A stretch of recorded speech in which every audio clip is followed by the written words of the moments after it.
વિદ્યાર્થી મિત્રો, હું વિરાંગીની પટેલ, અશ્વમેઘ વિદ્યાલય, કિલ્લા પારડી. આજે આપણે ગુજરાતી વિષયમાં ચેપ્ટર નંબર 11 શિકારીને કાવ્ય વિશે ભણીશું. આ કાવ્યના કવિ છે કલાપી. એમનો જન્મ 26/1/1874 થયો હતો અને અવસાન 9/6/1900 થયું હતું. આ કાવ્યનો સાહિત્ય પ્રકાર છે ઉર્મી કાવ્યો. આપણે સૌપ્રથમ કવિનો પરિચય જોઈશું.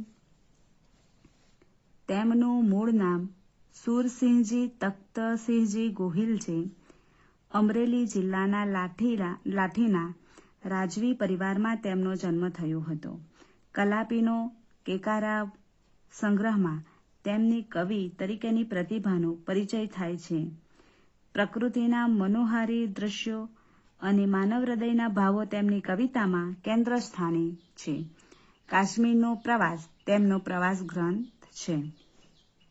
આ કાવ્યમાં પ્રકૃતિ જગત, પ્રાણી જગત સાથેનું સૌહાર્દ અને સૌંદર્ય દ્રષ્ટિને આવરી લીધા છે.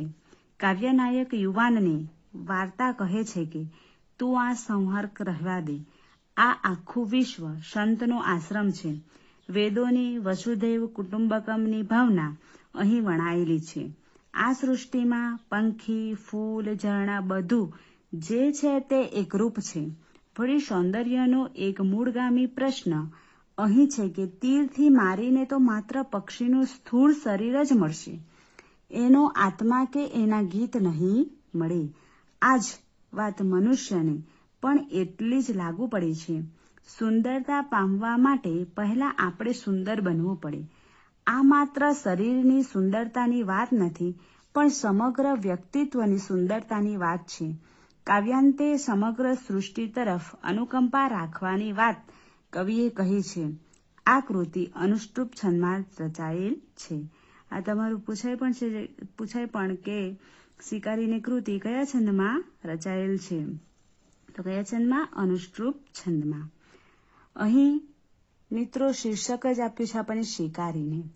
શિકારી એટલે શિકાર કરનાર. પશુ, પંખી, પ્રાણીઓ, વનસ્પતિ, ફૂલો આ બધાને નુકસાન પહોંચાડનાર, નાશ કરનાર. તો એનો શિકાર કરનાર એને શું કહેવાય? શિકારી. તો શિકારીને કાવ્યનો જે આરંભ છે એમાં કવિ શિકારીને પક્ષીનો સંહાર એટલે કે નાશ ન કરવા વિનવે છે કે પરમાત્માએ કેટલું સરસ આ વિશ્વનું સર્જન કરેલું છે, કેટલું સુંદર સર્જન કર્યું છે. પંખી છે, પશુ, પ્રાણી, ફૂલો, લતા, ઝરણા, વૃક્ષો આ વગેરેમાં રહેલા જે સૌંદર્ય છે એને દરેકે માણવું જોઈએ. આપણે આપણા દરેકમાં સૌંદર્ય દ્રષ્ટિ હોવી જોઈએ. આથી કવિ શિકારીને સમજાવે છે કે પક્ષીનો સંહાર કરવાથી માત્ર પક્ષીનું જે નિર્જીવ શરીર છે એ જ તને મળશે. એના મધુર ગીતો એટલે કે એના કલરવો તને સાંભળવા નહીં મળે. આથી જ પ્રકૃતિના તત્વો સાથે માનવ સહૃદયતાથી વર્તે તો જ વિશ્વમાં વસુધૈવ કુટુંબકમની ભાવના જળવાશે. એટલે આ કાવ્યમાં કોઈનો સંહાર ન કરવો જોઈએ. એ પછી પશુ, પંખી, પ્રાણી હોય, ફૂલો, વૃક્ષો હોય, બરાબર, આ દરેકને પોતપોતાનું સૌંદર્ય છે એટલે કોઈનો પણ નાશ ન કરવો જોઈએ એવો સંદેશ આ કાવ્યમાં કવિએ આપ્યો છે. આપણે કાવ્ય જોઈશું.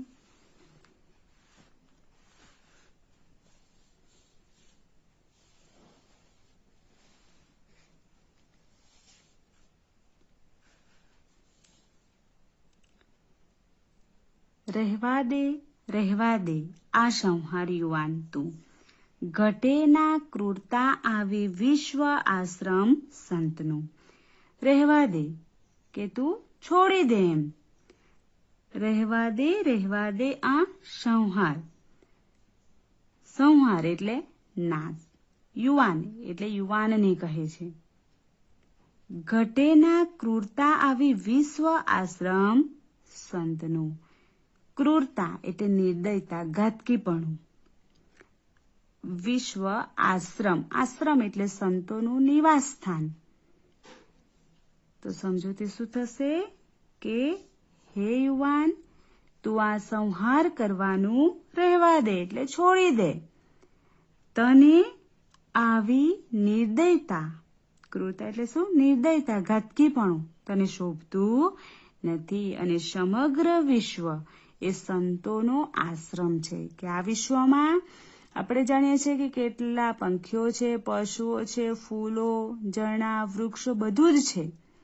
એટલે સમગ્ર વિશ્વ છે સંતોનો એક આશ્રમ છે. પંખીડા ફૂલડા રૂડા, લતા આ ઝરણા તરું, ઘટેના ક્રૂર દ્રષ્ટિ અહીં ત્યાં, વિશ્વ સૌંદર્ય કુમળું. સંત એટલે આપણે જાણીએ કે એક સંત, સંન્યાસી, બરાબર. એટલે અહીં કહે છે કે આ જે વિશ્વ સંતોનું આશ્રમ છે એમાં કોણ છે? તો કે આ વિશ્વરૂપી આશ્રમમાં સુંદર પંખીઓ છે, ફૂલો છે, બરાબર, લતા, ઝરણા, તરુ એટલે શું? વૃક્ષો વગેરે આ આશ્રમમાં રહે છે, એમ છે બધા એમ. ઘટેના ક્રૂર દ્રષ્ટિ અહીં ત્યાં, કે તને આવી છે ક્રૂર દ્રષ્ટિ એટલે કેવી? નિર્દય દ્રષ્ટિ, તને શોભતી નથી. અને આ જે વિશ્વ છે એનું જે સૌંદર્ય છે એ કેવું છે? કોમળ અને સુંદર છે. તો કવિ શું કહે છે કે આ વિશ્વરૂપી આશ્રમમાં સુંદર પંખીઓ, ફૂલો, લતાઓ, ઝરણા, વૃક્ષો વગેરે છે. અને તને આ વિશ્વરૂપી આશ્રમમાં તારી જે આ નિર્દયતા છે, તારી જે આ ઘાતકીપણું છે એ તને શોભતું નથી. અને આ જે વિશ્વ છે એ કેવું છે? કોમળ અને સુંદર છે. તીરથી પામવા પક્ષી વ્યર્થ આ ક્રૂરતા મથે, તીરથી પક્ષી તો નાના કિંતુ સ્થૂલ મળી શકે. કે તીરથી, તીર એટલે બાણ, પામવા પક્ષી વ્યર્થ, વ્યર્થ એટલે ફોગટ, નકામું. આ ક્રૂરતા, ક્રૂરતા એટલે આગળ શબ્દ આવી ગયો નિર્દયતા, ઘાતકીપણું. મથવું એટલે પ્રયત્નો કરવો, મથામણ કરવી. તીરથી પક્ષી તો નાના કિંતુ, કિંતુ એટલે પણ, પરંતુ. સ્થૂલ, સ્થૂલનો અર્થ અહીં શું લેવાનો? મૃત કે નિર્જીવ શરીર તને મળી શકશે. કે આપણે પક્ષીને તીરથી મારવું હોય, બરાબર, તો એને તીર વડે આપણે એને મારી નાખીએ તો આપણને પક્ષીનું કેવું શરીર મળવાનું? પછી મારી નાખીએ એટલે નિર્જીવ શરીર મળવાનું. પરંતુ પક્ષીની જે સૌંદર્યતા છે, એનો મધુર જે કલરવ છે, એના મૃત્યુ બાદ મળશે ખરો? ના, મળવાનો નથી. એટલે કવિ યુવાનને સમજાવે છે કે તીર મારીને પક્ષી મેળવવા તું વ્યર્થ એટલે ફોગટનો પ્રયત્ન કરી રહ્યો છે. તીરથી તને પક્ષી એટલે કે એનું જે સૌંદર્ય છે એ તને મળશે નહીં, પરંતુ શું મળશે? પરંતુ કેવળ એનું જે સ્થૂળ એટલે કે મૃત નિર્જીવ જે શરીર છે એ જ તને મળી શકશે. બાકી એનું જે પક્ષીનું જે સૌંદર્ય છે એ તને એના મૃત્યુ બાદ મળશે નહીં. પક્ષીને પામવાને તો છાનો તું શૂળ ગીતને, પક્ષી તેના પ્રભુ સાથે હૈયામાં મળશે તહને. તહને એટલે શું? તને. એમ કે પક્ષીને જો તારે પામવું હોય તો એને તું શું કર? છાનો, છાનો એટલે છુપાઈને, ચૂપચાપ. તું સૂણ ગીતને, સૂણ એટલે સાંભળ. શું સાંભળવા કહ્યું છે? એના ગીતને, એના કલરવને. પક્ષી તેના પ્રભુ સાથે હૈયામાં મળશે તને. કે પક્ષીને જો તારે મેળવવું હોય તો ક્યાંક છુપાઈને તું એના મધુર ગીત એટલે કે મધુર કલરવને સાંભળ, તો પક્ષી તેના પ્રભુ સાથે તને હૈયામાં મળશે. એટલે અહીં કહે છે કે એનું જે સૌંદર્ય છે પક્ષીનું એને મારી નાખવાથી એનું સૌંદર્ય પણ નાશ પામવાનું, એનું મૃત શરીર જ મળશે. એટલે કવિ શિકારીને એટલે કે યુવાનને કહે છે કે તીરથી પક્ષીનો શિકાર ન કરવો જોઈએ, તો એનું આપણું જે સૌંદર્ય છે એ આપણને મળશે નહીં. એટલે કે સૌંદર્ય વેડફી દેતા નાના સુંદરતા મળે, કે સૌંદર્યને આપણે વેડફી નાખીએ, વેડફવું એટલે બગાડવું, નાશ કરવું, તો એને આપણને એની સુંદરતા મળશે ખરી? મળશે નહીં. એટલે કહે છે કે સૌંદર્યનો નાશ કરવાથી સુંદરતા નહીં જ મળે, નહીં જ મળે. સૌંદર્ય પામતા પહેલા સૌંદર્ય બનવું પડે. સૌંદર્ય પામતા પહેલા સૌંદર્ય બનવું પડે. સૌંદર્ય ખેલવું એ તો પ્રભુનો ઉપયોગ છે. કે સૌંદર્ય જો આપણે એનો આસ્વાદ માણવો હોય તો સૌથી પહેલા આપણે સૌંદર્ય દ્રષ્ટિને કેળવવી પડે, તો જ આપણે સૌંદર્યને માણી શકીએ. કે પક્ષી છે એના સૌંદર્યને આપણે પહેલા માણવું પડે, બરાબર? આપણે સૌંદર્ય દ્રષ્ટિ કેળવવી પડે. કે સૌંદર્ય ખેલવું એટલે કે માણવું એ તો પ્રભુનો ઉપયોગ, એટલે પ્રભુ સાથેનું જોડાણ છે. એમ અહીં એક શબ્દ છે ઉપભોગ. ઉપયોગ એટલે કે આપણે પ્રભુ સાથેનું જે જોડાણ છે એની અહીં વાત કરી છે.